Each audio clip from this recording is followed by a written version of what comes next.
As a screen printer, there are times when mistakes happen or something is overlooked. We happened to make the mistake of, we didn't realize that there were black shirts, but the conflict is we had a black on black print in which the client's logo would not show up. So I'm going to show you how we resolved that coming up.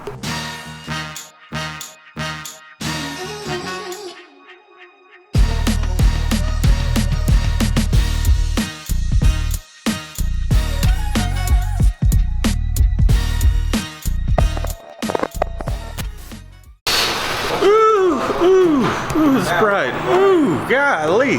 Something that we ran into while doing an order is we didn't really think about the fact that we're printing black text on a black shirt. We just happened to come around to black shirt. Wasn't on our minds.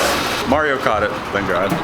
And so what we had to end up doing was making another white screen, so we got 3 white screens on the press to do these black shirts. And I'll show you how it's set up. Let me show you what the shirts are looking like. Looking really great, and then we happen to come across the black shirts. So how we have this set up, we have the white base going down. We're flashing it. The white base should be a 195, might be a 230. What is that, a 230, Mario? Okay, so it's 230, flashing it, then hitting it with the flattening screen. But before we threw in this addition, we're doing the black, not backing the black up with any kind of white base, hitting it with orange, all wet on wet, then the gray, and a white top. But when we solved that problem, we went around, flashed all of those shirts, and now we're in the process of printing, flashing, and printing this white here because we didn't really, again, we're client provided shirts, so we didn't really notice it. Had they been something we provided, which can be an issue when clients provide shirts. However, sometimes you just gotta be creative with finding a solution for these things. Here's what the shirts are looking like after adding the extra little saw blade up here at the top just to kind of separate the black saw blade from the rest of the shirt. And we overprinted this white here and did a print flash print, and it came out pretty great. Again, here's what it looks like pre having the white outline around the R, and we overprinted the white on top of what we already had here, and it wasn't an issue because the shirt wasn't fully cured. We had only flashed it, then did a print flash print with the white on top and the outline here. Now let's dive into the computer and I'll show you exactly how I had the job set up and also the adjustment screen, shall we say? So that way we could add white to the black shirts. Anyways, let's get after it.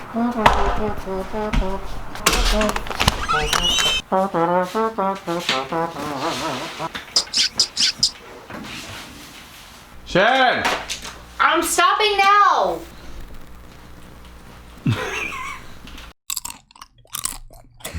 I just told Shannon she had to be quiet, and here I am eating chips.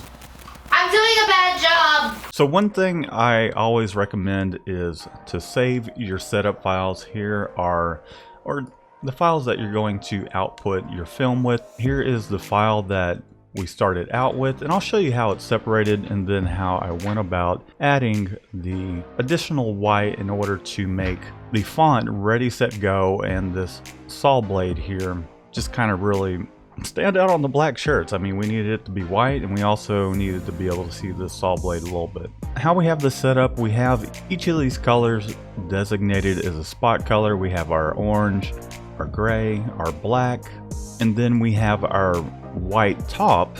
And you can see that the white top, I put a little bit of a white outline on it just to kind of choke that white top back, so that way when you print that white top on top of your white base, and both your overprint colors, your gray, your orange, your black, including your white top, they're going to bleed out just a little bit. We were using 230 mesh screens all around.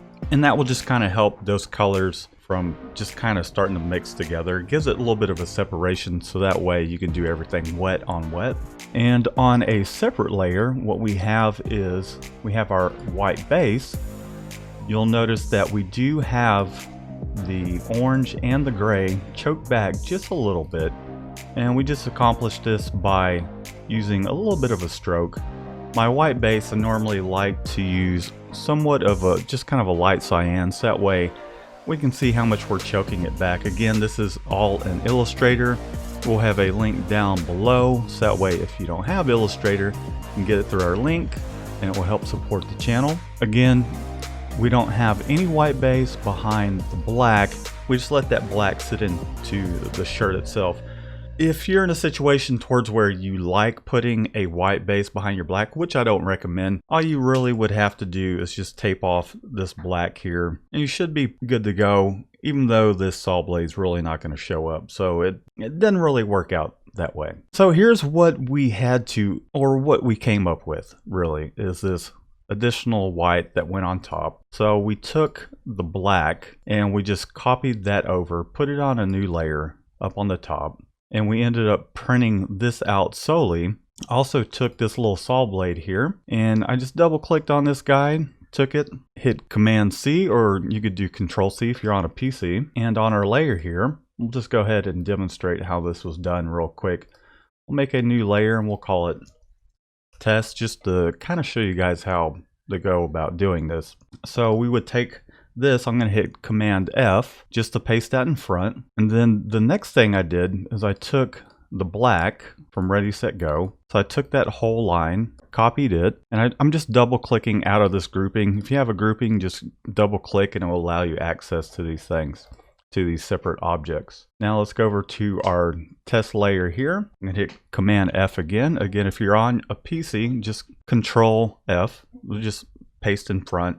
Now we just took this and we already had our white top spot color here, so we just made that white again. And then we took this and I'm going to hit Command Y to see the outlines, and then I'm going to hit A on the keyboard. That will give me this little tool up here to the top left, and then I just selected all this here. Everything I can grab aside from the saw blade, hit delete, click off it. If you were to hit delete twice, it would just delete the whole thing.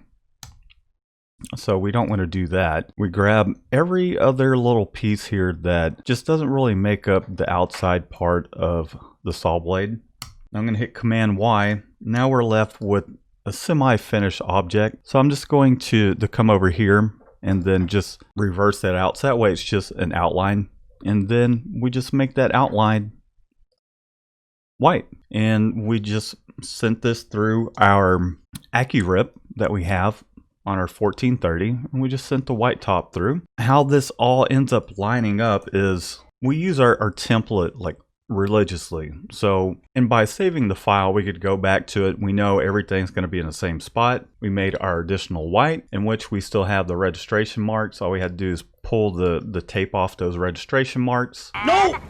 No, and then! And then? No, and then! And then? And I'm gonna put my foot in your ass if you say and then again! And then line everything up, and we're all good to go. I hope this little tip helps out and helps you guys solve something you might run into on press. Thanks for tuning in. If you're new to the channel, be sure to subscribe, give this video a thumbs up, leave a comment down below, and we'll see you in the next one. Why? Hey Apollo, we need you to clean up. Clean up on aisle 5.